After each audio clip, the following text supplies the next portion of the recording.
हमने last video में समझा था कि प्रपोर्शन क्या होता है और उसके कुछ एग्जांपल्स करे थे। आज हम करेंगे exercise 1B। So let's start with question number 1। देखो क्या बोला है, fourth proportion to 4, 6, 8। Fourth proportion easy है क्वेश्चन। देखो 4/6 इक्वल्स टू 8/x। ये क्या है, ए बी सी डी, हमसे डी पूछा गया है तो x की वैल्यू निकाल देते हैं। x क्या हो जाएगा, ये यहां भेज दो 6 × 8 और ये 4 नीचे आ जाएगा अपॉन 4। इसकी वैल्यू हो जाएगी 12। सो ए ऑप्शन करेक्ट है। नेक्स्ट क्वेश्चन देखो, फिर से सिमिलर क्वेश्चन, ये थर्ड प्रोपोर्शनल बोला है तो यहां पे क्या कंसेप्ट लगेगा, मीन प्रोपोर्शन वाला। मतलब 18 जो है वो मीन प्रोपोर्शन है यहां पे, तो क्या होगा 12/18 इक्वल्स टू 18/x। ये a है, ये b है, ये b है और ये c है। सो इसकी वैल्यू क्या हो जाएगी, x इक्वल्स टू 18 × 18/12।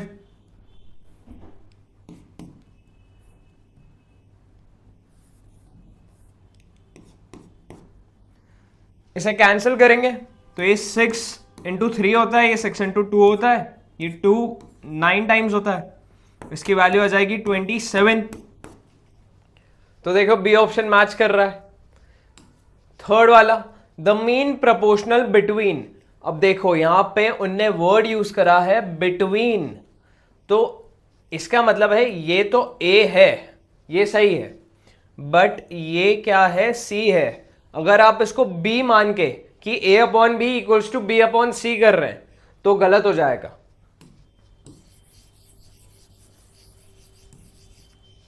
यहां पे हमें b को फाइंड करना है, मतलब ये 25/x इक्वल्स टू x/81 है, तो x² इक्वल्स टू 81 × 25 है। तो x की वैल्यू क्या हो जाएगी, 9 × 5, अंडर रूट लिया है, और इससे वैल्यू क्या आ जाएगी 45। Question number 4, the number which has the same ratio to 26 that 6 has to 13। क्या मतलब हुआ कि 6:13 जो रेशियो है वो क्या होना चाहिए, सेम किसका, एक कोई अननोन नंबर है उसका टू 26, मतलब ये x/26 बराबर है। और हमें फाइंड क्या करना है, x को, तो x की वैल्यू क्या आ जाएगी 26 × 6/13, तो ये 2 टाइम्स है तो ये वैल्यू आ रही है 12। सो डी ऑप्शन है क्योंकि 12 गिवन नहीं है। The fourth proportional to 2a, a² and c is, तो ये भी बहुत इजी क्वेश्चन है।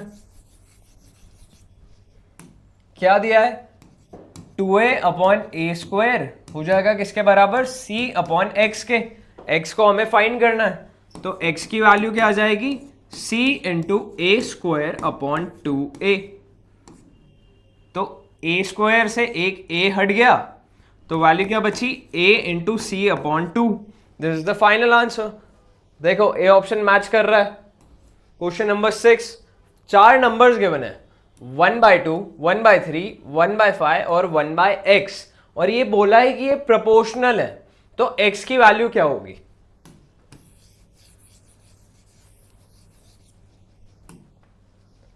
तो 1/2/1/3 इक्वल्स टू 1/5/1/x है।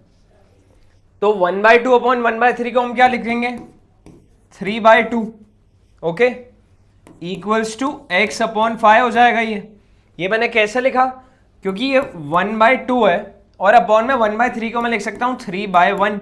सिमिलरली यहां पे भी ऐसा होगा तो वह x/5 आ जाएगा, इसकी वैल्यू 3/2 है, तो यहां से x की वैल्यू क्या आ जाएगी 15/2। ठीक है, 15/2 is the answer. So C option is correct. Question number 7, mean proportion between 12x² and 27x²। देखो कीवर्ड है बिटवीन, उनने हिंट भी दे रखी है। z मान लो मीन प्रोपोर्शनल है तो z की वैल्यू क्या हो जाएगी, √12x² × 27y²। तो z equals to √12x² into 27y²। ऐसा क्यों हो रहा है? क्योंकि 12x² upon z equals to z upon 27y² है। बट वहां पे हिंट नहीं गिवन रहेगी आपको, so you should know this, okay, कि ऐसा होता है मीन प्रोपोर्शन में। तो z की वैल्यू क्या हो जाएगी?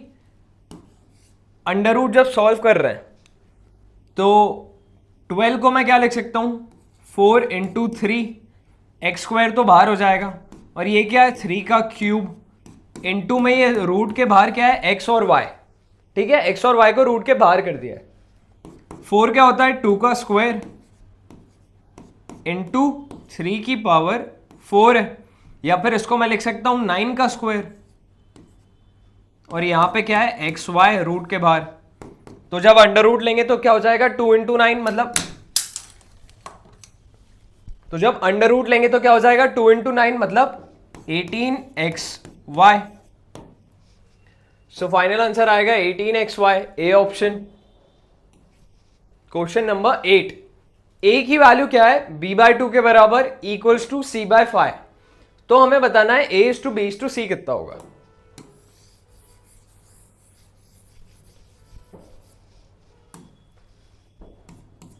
a equals to b/2 equals to c/5। पूछा जा रहा है a:b:c बता दो। तो अपन मान लेते हैं इनकी वैल्यू है k, ठीक है, ये किसके बराबर है? k के। तो a क्या हो गया? k। b की वैल्यू क्या हो जाएगी? b/2 k के बराबर है, तो b की वैल्यू हो जाएगी 2k, और c की वैल्यू सिमिलरली हो जाएगी 5k। अब हमें k के टर्म्स में सबकी वैल्यूज पता है। अब रेशो लो, a:b:c, मतलब k is to 2k is to 5k। k cancel out हो जाएगा तो ये वैल्यू क्या बचेगी? 1:2:5। This is the final answer. C option देखो मैच हो रहा है, 1:2:5। Question number 9, a/3 equals to b/4 equals to c/7। पूछा जा रहा है a plus B plus C whole upon C की वैल्यू। ये सेम क्वेश्चन हमने जब परम्यूटेशन क्या होता है पढ़ा था तो एक एग्जांपल लिया था, ये मॉड्यूल का ही एग्जांपल है। सो देखो करके देखते हैं। a/3 equals to b/4 equals to c/7 है।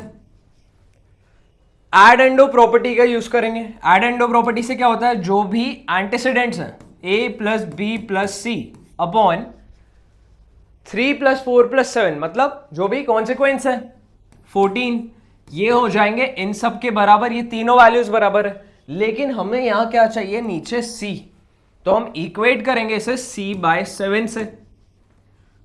तो a plus B plus C, ये c को नीचे ले आओ और ये 14 को ऊपर ले जाओ, अपॉन c इक्वल्स टू 14/7, मतलब ये वैल्यू कितनी हो गई? 2। So this is the final answer. So C option आ गया। Let's start with question number 10। Question 10 क्या बोल रहा है? If p/q equals to r/s equals to 2.5 upon 1.5। हमसे पूछी जा रही है p into s equal is to q into r की वैल्यू बताओ। तो p/q इक्वल्स टू क्या है? r/s equals to 2.5 upon 1.5।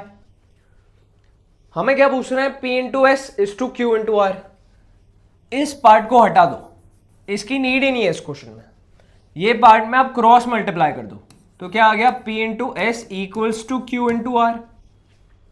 हमसे इनका रेशो पूछ रहे हैं, तो p into S upon q into r equals to 1 हो गया। जब इसे मैं यहां नीचे ले आऊंगा, मैं 1 को लिख सकता हूं 1 अपॉन 1, राइट? मैंने 1 को लिख दिया 1 अपॉन 1, तो रेशो क्या आ गया? 1:1। This is the final answer. So B option correct है। Question number 11, if x is to y equals to z is to w equals to क्या? फिर से 2.5 इज टू 1.5। तो x plus y upon y plus w की value कितनी होगी? तो यहां पे फिर से एक प्रॉपर्टी अप्लाई होगी और प्रॉपर्टी का नाम है एडेंडो प्रॉपर्टी। तो क्या गिवन है? x upon Y equals to z upon w equals to 2.5 upon 1.5। अब एडेंडो लगाऊंगा तो ये हो जाएगा x plus Z upon Y plus W equals to value तो सेम ही रहेगी 2.5 अपॉन 1.5, क्योंकि ये और ये और ये तीनों बराबर है। अब इसे सिंप्लीफाई करते हैं, पॉइंट हटा दो, 5 से कैंसिल करेंगे तो ये हो गया 5 टाइम्स और ये हो जाएगा 3 टाइम्स, तो इसकी वैल्यू आ गई 5/3, मतलब 5:3 is the ratio. So C option match कर रहा है। नेक्स्ट क्वेश्चन, क्वेश्चन नंबर 12 क्या कह रहा है? If 5x minus 3y upon 5y minus 3x equals to 3/4, तो value of x is to y क्या होगी? देखो बहुत सिंपल है इसे सॉल्व करना। 5x minus 3y upon 5y minus 3x की वैल्यू क्या है? 3/4। क्रॉस मल्टीप्लाई कर दो, इसे उधर ले जाओ, ये 4 को यहां ले जाओ, तो 4 into 5x minus 3y equals to 3 into 5y minus 3x। जब मल्टीप्लाई करेंगे तो ये हो जाएगा 20x minus 12y equals to 15y minus 9x। x वाली टर्म्स को साथ में लाओ, y वाली टर्म्स को साथ में रखो, तो 29x equals to 27y। x upon y equals to 27 upon 29। ये फाइनल आंसर आ गया 27 अपॉन 29। देखो 2:9 गलत है, 7:2 भी गलत है, ये भी गलत है, तो option D is correct. Let's start with question number 13। क्या कह रहा है question 13? If a is to B equals to 3:2 और b इज टू c क्या है? 3:5, तो a is to b is to c बता दो। इस टाइप के क्वेश्चन को सॉल्व करने के लिए हमें क्या करना पड़ता है? देखो समझो ध्यान से, a बाय b क्या है? 3/2 और b बाय c गिवन है 3/5 है। दोनों में b कॉमन आ रहा है, हमें a और c के बीच में कोई रिलेशन नहीं पता है, तो मैं क्या करूं कि यहां 2 और इधर के 3 मैं कुछ मल्टीप्लाई करूं ताकि ये वैल्यूज b की दोनों साइड सेम आ जाए, तो मैं तीनों को एक साथ रेशो ले पाऊंगा। तो अगर मैं यहां पे इंटू 3 कर दूं, इंटू 3, और ऊपर भी मुझे करना ही पड़ेगा, अगर मैं नीचे कर रहा हूं डिनोमिनेटर में तो ऊपर न्यूमरेटर में भी करना पड़ेगा। सिमिलरली यहां पे इंटू 2 कर दूं तो नीचे 6 आ जाएगा, वहां ऊपर 6 आ जाएगा, तो ये वैल्यू क्या हो रही है? 9/6 a बाय b की, और यहां पे b बाय c आ जाएगा 6/10। अब b की वैल्यू दोनों साइड सेम है, तो मैं a is to b is to c बता सकता हूं। अब क्या होगा? a is to b is to c, a की वैल्यू 9 इज टू b की 6 इज टू c की 10। This is the final answer, so a option is correct. Question number 14, x/2 equals to y/3 equals to z/7। Value बतानी है किसकी? 2x minus 5y plus 4z whole upon 2y। तो जो हमने question number 13 में करा है हमें कुछ सिमिलर ही करना है। देखो हमें पता है x/2 इक्वल्स टू y/3, तो मैं कह सकता हूं x upon y equals to 2/3 है, राइट? ये पहली इक्वेशन है। अब हमें दिया है कि y/3 बराबर z/7 है, तो y upon 3 equals to z upon 7, so y upon z equals to 3/7। ये सेकेंड हो गई। तो देखो यहां पे इंपॉर्टेंट चीज क्या है? जो y की वैल्यू यहां आ रही है ये 3, यहां पे भी y की 3 ही है। अगर ये डिफरेंट आती तो हमें सेम करनी पड़ती, बट इस पर्टिकुलर केस में दोनों जगह सेम वैल्यू आई है, तो हम डायरेक्टली इस इक्वेशन में x की जगह 2, y की जगह 3 और z की जगह 7 सब्सटीट्यूट कर सकते हैं, तो हमारा आंसर आ जाएगा।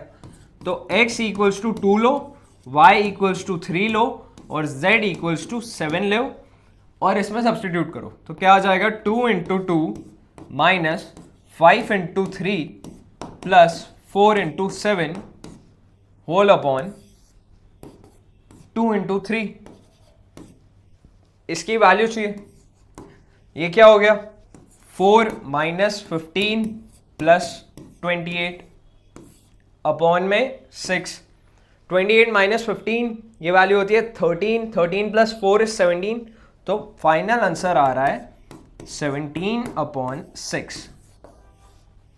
देखो D option is matching. Next question 15, x is to Y की वैल्यू है 2 is to 3, y is to Z की वैल्यू है 4 इज टू 3। पूछा जा रहा है x is to Y is to Z बता दो।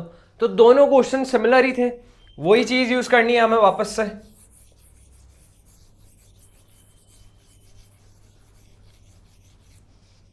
क्या बोला है x इज टू वाई क्या है 2/3 और y बाय z की वैल्यू है 4/3।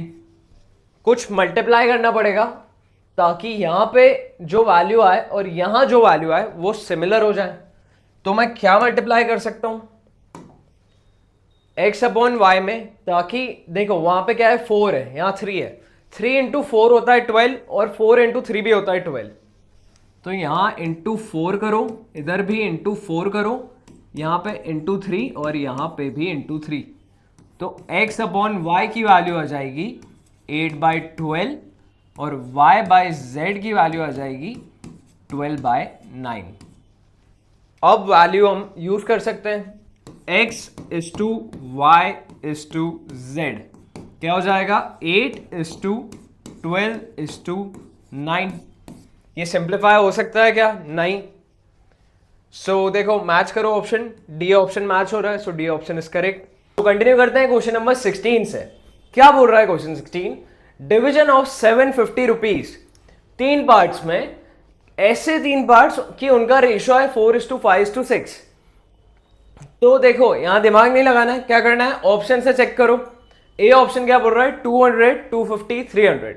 सबसे पहले देखो क्या इन तीनों का सम 750 आ रहा है क्या? अगर 750 सम ही नहीं आ रहा है तो नेक्स्ट ऑप्शन पे मूव कर जाओ। 200 प्लस 250 450 होता है, 450 प्लस 300 750 होता है, तो सम तो 750 आ रहा है। अब इनका रेशियो 200:250 300 किससे कैंसिल आउट होंगे? सबसे पहले एक जीरो कैंसिल कर देते हैं। अब क्या 20:25:30, मतलब 5 सब में कॉमन आ रहा है, तो ये 4 टाइम्स होता है, ये 5 टाइम्स होता है और ये 6 टाइम्स होता है। तो आ गया 4:5:6। और क्या चाहिए हमें 4:5:6, तो ए ऑप्शन करेक्ट है, बाकी के ऑप्शन चेक करने की नीड ही नहीं है। नेक्स्ट क्वेश्चन देखो, क्वेश्चन 17 बोल रहा है sum of ages of 3 persons is 150 years. 3 लोग हैं, तीनों की जो एज है उनका जब एडिशन करेंगे तो आ रहा है 150 ईयर्स। आज से 10 साल पहले जो उनकी एजेस थी ना वो रेशो में थी 7:8:9 के। वो पूछ रहे हैं प्रेजेंट एज बता दो। फिर से ऑप्शन से चेक करेंगे। कैसे? देखो सबसे पहले जो ऑप्शन दिए वो क्या है प्रेजेंट एज के ऑप्शन, मतलब प्रेजेंट एज का सम हमें पता है, तो इन सबका सम क्या 150 आना चाहिए, ऑब्वियसली आना चाहिए। तो ए ऑप्शन अगर हम चेक कर रहे हैं तो 45 प्लस 50 95, 95 प्लस 55 150। तो अब इसको चेक करते हैं कि 10 साल पहले अगर ये एजेस हैं, प्रेजेंट एज अगर ये हैं, तो आज से 10 साल पहले की इनकी एज क्या होगी? अभी आदमी 45 इयर्स का है, 10 साल पहले कितने का होगा 35 का। दूसरा 50 का है, आज से 10 साल पहले कितने का होगा 40 का। अभी आदमी 55 इयर्स का है, 10 साल पहले होगा 45 इयर्स का। अब इनका रेशो अगर 7:8:9 आ रहा है तो यही करेक्ट ऑप्शन है। तो रेशो लेते हैं, तो देखो तीनों में कॉमन क्या आ रहा है 5, तो उससे सिंप्लीफाई करते हैं। ये होता है 7 टाइम्स, ये होता है 8 टाइम्स और ये होता है 9 टाइम्स। तो रेशो क्या आ रहा है 7:8:9 और यही चाहिए हमें। देखो 7:8:9, तो ए ऑप्शन करेक्ट है। देखो हर बार ए ऑप्शन करेक्ट आ रहा है मतलब ये नहीं है कि हमेशा ही ए ही ऑप्शन सही होगा, कोई सा और भी हो सकता है, वो बस यहां इनके क्वेश्चन में ए ऑप्शन आ रहा है। Question number 18, the numbers 14, 16, 35, 42 are not in proportion, ये प्रपोर्शन में नहीं है। The fourth term for which they will be in proportion is, चौथी टर्म जिसके लिए प्रपोर्शन में होंगे, मतलब ये टर्म गलत है। तो चेक करते हैं, 14/16 इक्वल्स टू 35/x होगा, 42 रखेंगे तो गलत आएगा क्योंकि 14 और 16 को क्या सिंप्लीफाई करेंगे तो 2 से हो रहा है, ये 7 टाइम्स होता है, ये 8 टाइम्स होता है। अब 35 के नीचे क्या आए कि उनका जो प्रपोर्शन जो रेशो आएगा वो आ जाए 7:8 के बराबर, तो x की वैल्यू क्या हो जाएगी, ये 8 को उधर भेज दो, 35 इंटू 8 और ये 7 यहाँ नीचे आ जाएगा पॉन में 7, तो ये 1 टाइम, ये 5 टाइम्स, तो 5 इंटू 8 40, तो आंसर क्या आएगा 40, B option is correct. Question number 19, if x by y equals to z by w, ये गिवन है, ये इंप्लाई करता है कि y by x equals to w by z। हमने ये प्रॉपर्टी पढ़ी थी जब हम प्रपोर्शन की प्रॉपर्टीज कर रहे थे, तो हमने बहुत सारी चीजें पढ़ी थी, इन्वर्टेंडो, एडेंडो, कंपोनेंडो, डिविडेंडो, और कंपोनेंडो डिविडेंडो साथ में यूज करना, subtrahendo, addendo, then the process is called, तो ये उनमें से एक है। क्या ये डिविडेंडो है? नहीं। कंपोनेंडो? नहीं। ऑल्टरनेंडो है क्या ये? नहीं, ऑल्टरनेंडो में तो ऐसा नहीं होता है, तो ये है इन्वर्टेंडो, इसलिए डी ऑप्शन करेक्ट है। क्वेश्चन नंबर 20, क्या बोल रहा है ये कि P by Q equals to R by S equals to P minus R upon Q minus S, तो ये भी एक प्रॉपर्टी है जो हमने पढ़ी थी। देखो लिखा है कि P बाई क्यू की वैल्यू क्या है, R बाय एस के बराबर, मतलब ये प्रोपोर्शनल है। और एक प्रॉपर्टी पढ़ी थी कि अगर ये दो प्रोपोर्शनल है तो सबट्राहेंडो प्रॉपर्टी कहती है कि जो एंटीसीडेंट्स है उनका difference P minus R upon में कॉन्सिक्वेंस का डिफरेंस Q माइनस एस, ये हर एक इंडिविजुअल रेशो के बराबर होगा, यहां पे यही दिया है, तो आंसर क्या आ जाएगा A। Question number 21, if A by B equals to C by D implies A plus B upon A minus B equals to C plus D upon C minus D, तो ये दो प्रॉपर्टीज का mixture है। क्या होता है ये? Componendo and dividendo, क्योंकि कंपोनेंडो में क्या होता था, जो ऊपर के हैं एंटीसीडेंट्स उनका एडिशन और नीचे कॉन्सिक्वेंट सेम था, और डिविडेंडो में क्या होता है, नीचे जो ऊपर एंटीसीडेंट्स हैं उनका डिफरेंस और नीचे तो सेम है कॉन्सिक्वेंट, और जब दोनों को एक साथ जोड़ के करते हैं तो ऊपर ये कंपोनेंडो पार्ट, नीचे डिविडेंडो वाला पार्ट। सो इसका आंसर क्या हो जाएगा? सी ऑप्शन। क्वेश्चन नंबर 22, देखो ये भी प्रॉपर्टी बेस्ड है। If u by V equals to w by P, ये एक प्रोपोर्शनैलिटी दे रखी है।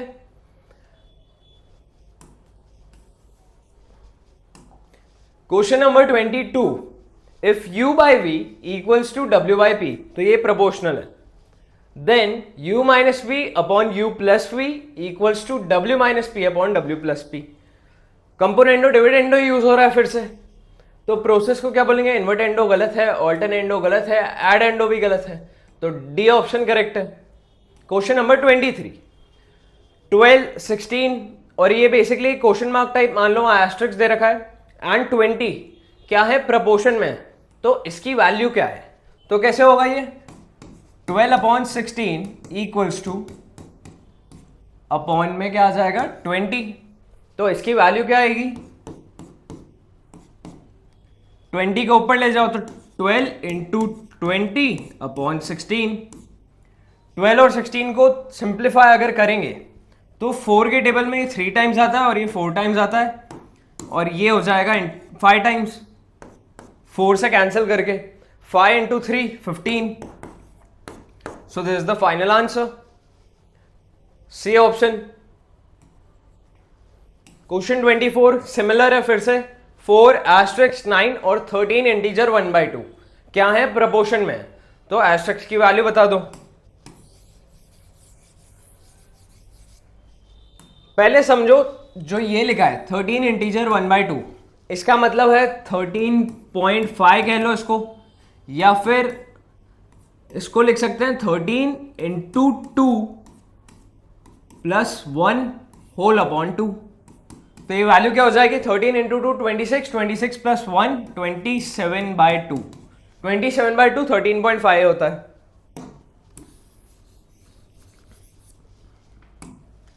तो 4 upon asterisks equals to 9 upon 27/2। अब ये जो बाय 2 है, मैं इसको यहां से हटा के यहां पे 27 यहां पे इंटू 2 लिख सकता हूं। मतलब ये क्या हो गया?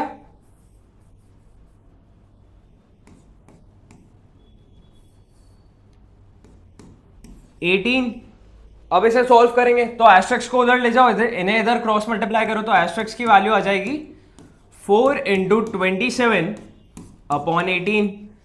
यहां पे दोनों में 9 आ रहा है, 9 2 जा 9 3 जा,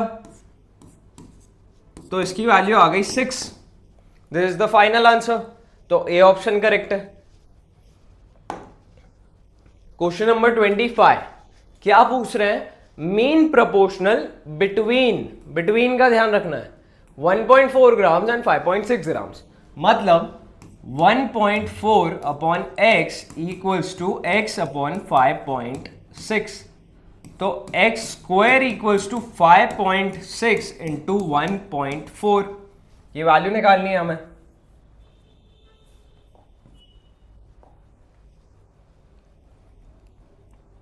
वन 1.4 इंटू 5.6 की वैल्यू इतनी आती है और इसका रूट ले लो 7.84 का अंडर रूट, तो वैल्यू आएगी x की 2.8। देखो बी ऑप्शन। और ग्राम्स में ये सब कुछ, सबसे इंपॉर्टेंट चीज जो आपको सबसे पहले नोटिस करनी है इसकी यूनिट सेम है कि नहीं। क्वेश्चन नंबर 26, इस टाइप का क्वेश्चन हमने अराउंड 3 to 4 टाइम्स कर रखा है, तो बहुत इजी क्वेश्चन है ये। क्या बोला है कि a/4 equals to b/5 equals to c/9। तो हमसे पूछा क्या है? a plus B plus C upon C. तो पहले एड एंडो प्रॉपर्टी लगा देंगे।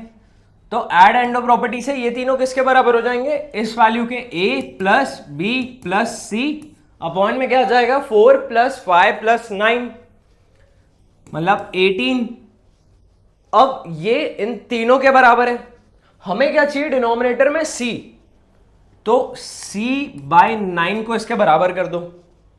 ये c को नीचे ले आओ और 18 को यहां ऊपर भेज दो। तो a plus B plus C upon C equals to 18/9 आ रहा है। इसकी वैल्यू आ गई 2। This is the final answer. B option correct है।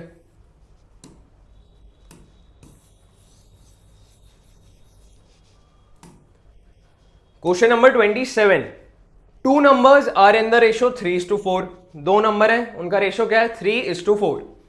अगर 6 ऐड कर रहे हैं, दोनों नंबर को ऊपर नीचे दोनों जगह ऐड हो रहा है, तो नया रेशियो बन जाएगा 4:5। तो हमें बताना है जो नंबर्स हैं ओरिजिनली जिनका रेशियो क्या है 3:4, वो क्या है। तो सबसे पहले चेक करो ऑप्शन से। ए ऑप्शन में देखो कि 14:20 का जो रेशियो है वो 3:4 आएगा क्या। तो अगर मैं ए ऑप्शन देख रहा हूं, 14/20 को मैं सिंप्लीफाई करूंगा तो 2 से ये हो गया 7 और ये हो गया 10। इससे ज्यादा सिंप्लीफाई हो पाएगा क्या? नहीं, पॉसिबल नहीं है। सो 7/10 हो रहा है। ए ऑप्शन हो गया गलत। सिमिलरली 17/19 दोनों प्राइम नंबर्स हैं और सिंप्लीफाई नहीं होंगे, तो ये भी 3:4 नहीं है। सी ऑप्शन बाकी है और एक नन ऑफ दीज वाला ऑप्शन भी बचता है। सी ऑप्शन चेक करते हैं। 18/24 6 से कॉमन है तो 6 से कैंसिल आउट करते हैं, तो 3 जा और ये 4 जा, तो आ गया 3:4 का रेशियो यहां पे। अब सेकेंड चीज, अगर 6 ऐड कर रहे हैं कहां? 18 में भी और 24 में भी, तो 18 प्लस 6 अपॉन 24 प्लस 6, ये वैल्यू कितनी होगी? 24/30। तो वो क्या कह रहे हैं? The new ratio will be 4:5। तो क्या यहां पे रेशो 4:5 आ रहा है? 6 4 जा 6 5 जा, तो देखो 4:5 का रेशो भी आ रहा है। सो करेक्ट आंसर क्या हो गया? सी ऑप्शन। क्वेश्चन नंबर 28, देखो बहुत इजी क्वेश्चन है, ऑप्शन देख के समझ आएगा किस प्रॉपर्टी की बात हो रही है, पेन उठाने की नीड नहीं पड़ेगी। a/4 इक्वल्स टू b/5 ये गिवन है। अगर आपको प्रॉपर्टीज प्रोपोर्शन की अच्छे से आती है तो ये क्वेश्चन 1 मिनट में हो जाएगा, 1 मिनट भी नहीं लगेगा, कुछ सेकंड लगेंगे। ए ऑप्शन क्या बोल रहा है? a+4 upon a-4 equals to b-5 upon b+5, पर ये तो गलत है। यहां पे प्लस है तो यहां भी ऊपर प्लस आना चाहिए, यहां माइनस है तो नीचे यहां भी माइनस आएगा, तो ए ऑप्शन गलत है। बी ऑप्शन कह रहा है a+4 upon a-4 equals to b+5 upon b-5, ये सही है। देखो कंपोनेंडो डिविडेंडो प्रॉपर्ली अप्लाई हो रहा है। यहां पे ऊपर a-4 है, नीचे a+4 है, ऊपर यहां b+5 दे दिया है। यहां पर अगर ऊपर b-5 और नीचे b+5 देते तो ये सही होता, तो ये भी गलत है, वो भी गलत है, बी ऑप्शन ही करेक्ट है। क्वेश्चन 29, इफ a/b इज 4:1, तो हमें बताना है √a/b प्लस √b/a की वैल्यू। तो गिवन है कि a/b क्या है? 4/1, तो इसकी वैल्यू क्या होगी?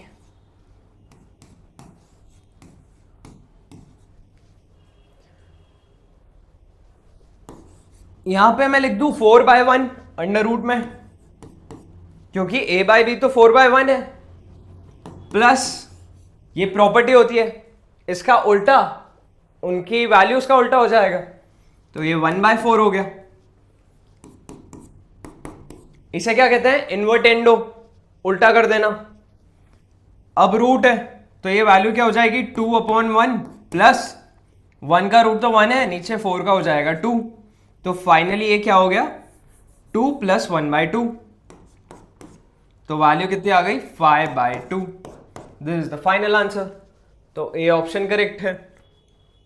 Question number 30, if x upon b plus c minus a equals to y upon c plus a minus b equals to z upon a plus b minus c, तो उन्होंने एक स्टेटमेंट दे दिया और बोला है कि इसकी वैल्यू क्या होगी। तो देखो इस टाइप के क्वेश्चन को सॉल्व करने के लिए क्या करना पड़ेगा? क्या है? x upon b plus c minus a equals to y upon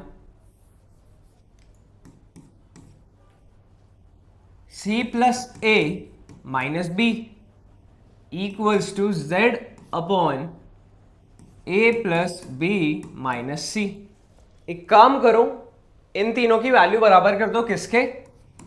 k की, ये हमने अज्यूम करा है, ओके। तो x की वैल्यू क्या हो जाएगी? k into B plus C minus ए, y की वैल्यू आ जाएगी k into C plus A minus B, और z की वैल्यू आ जाएगी k into A plus B minus सी। ठीक है, ये वैल्यूज लिखे रहने देते हैं, इस पार्ट को इरेज कर रहे हैं।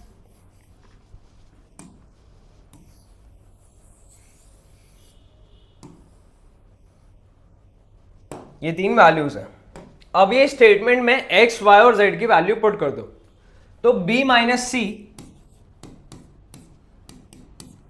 इंटू वैल्यू क्या हो जाएगी? b plus C minus A into के। ये हुई पूरी x वाली टर्म की वैल्यू, फिर क्या लिखा है? Plus C minus A into Y, तो प्लस में c माइनस ए और y की वैल्यू क्या है? c plus A minus B into K, C plus A minus B into K,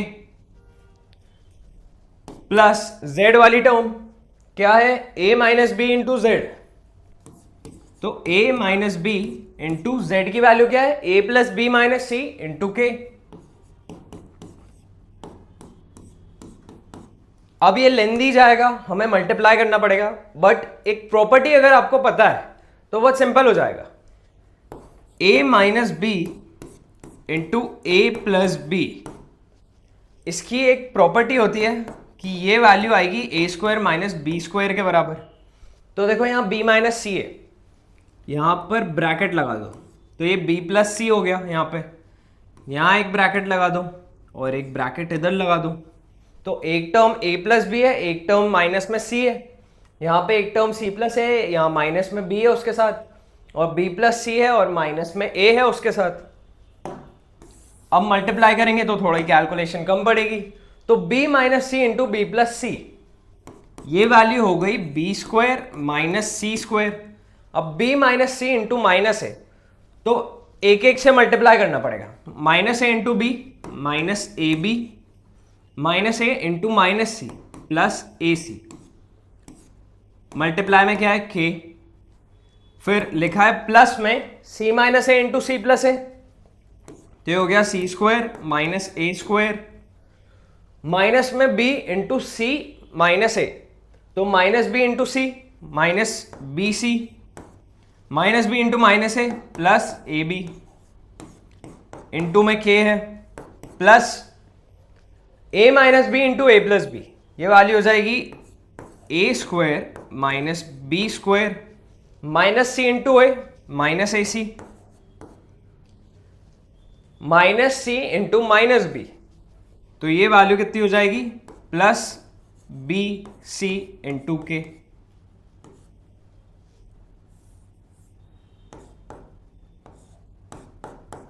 अब सब में k तो मल्टीप्लाई होगा, कौन सी वैल्यूज कटती जाएंगी।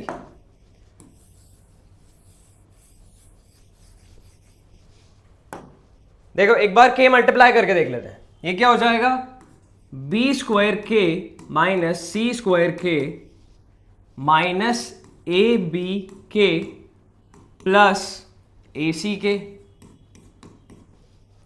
प्लस सी स्क्वायर के माइनस ए स्क्वायर के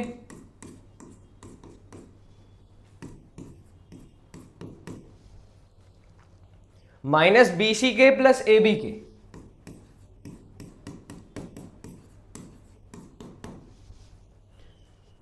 प्लस ए स्क्वायर के माइनस बी स्क्वायर के,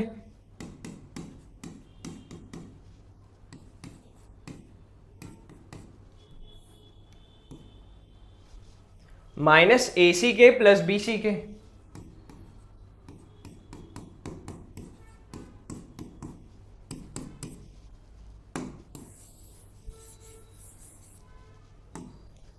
अब देखो सारी टर्म्स एक दूसरे से कैंसिल आउट हो जाएंगी। बी स्क्वायर के यहां एक है माइनस बी स्क्वायर के, ये देखो ये कैंसिल आउट हो गए, माइनस सी स्क्वायर के और एक प्लस सी स्क्वायर के, ये कैंसिल आउट हो गए, माइनस ए बी के और ये प्लस ए बी के, ये दोनों भी कैंसिल आउट हो गए। ए सी के यहाँ पे पॉजिटिव है, यहाँ पे नेगेटिव साइन के साथ है, तो ये कैंसिल आउट हो गए। माइनस बी सी के प्लस बी सी के कैंसिल आउट हो गए, माइनस ए स्क्वायर के और ए स्क्वायर के भी कैंसिल आउट हो गए। सारी चीजें एक दूसरे से कैंसिल आउट हो रही है, बचा क्या आंसर 0, तो इसकी वैल्यू क्या हो गई 0। जनरली इस टाइप के क्वेश्चंस का आंसर 0 ही आता है। सो इस वे में हमने प्रोपोर्शन की एक्सरसाइज भी खत्म कर ली, and next will start with indices. So stay tuned and thank you everyone.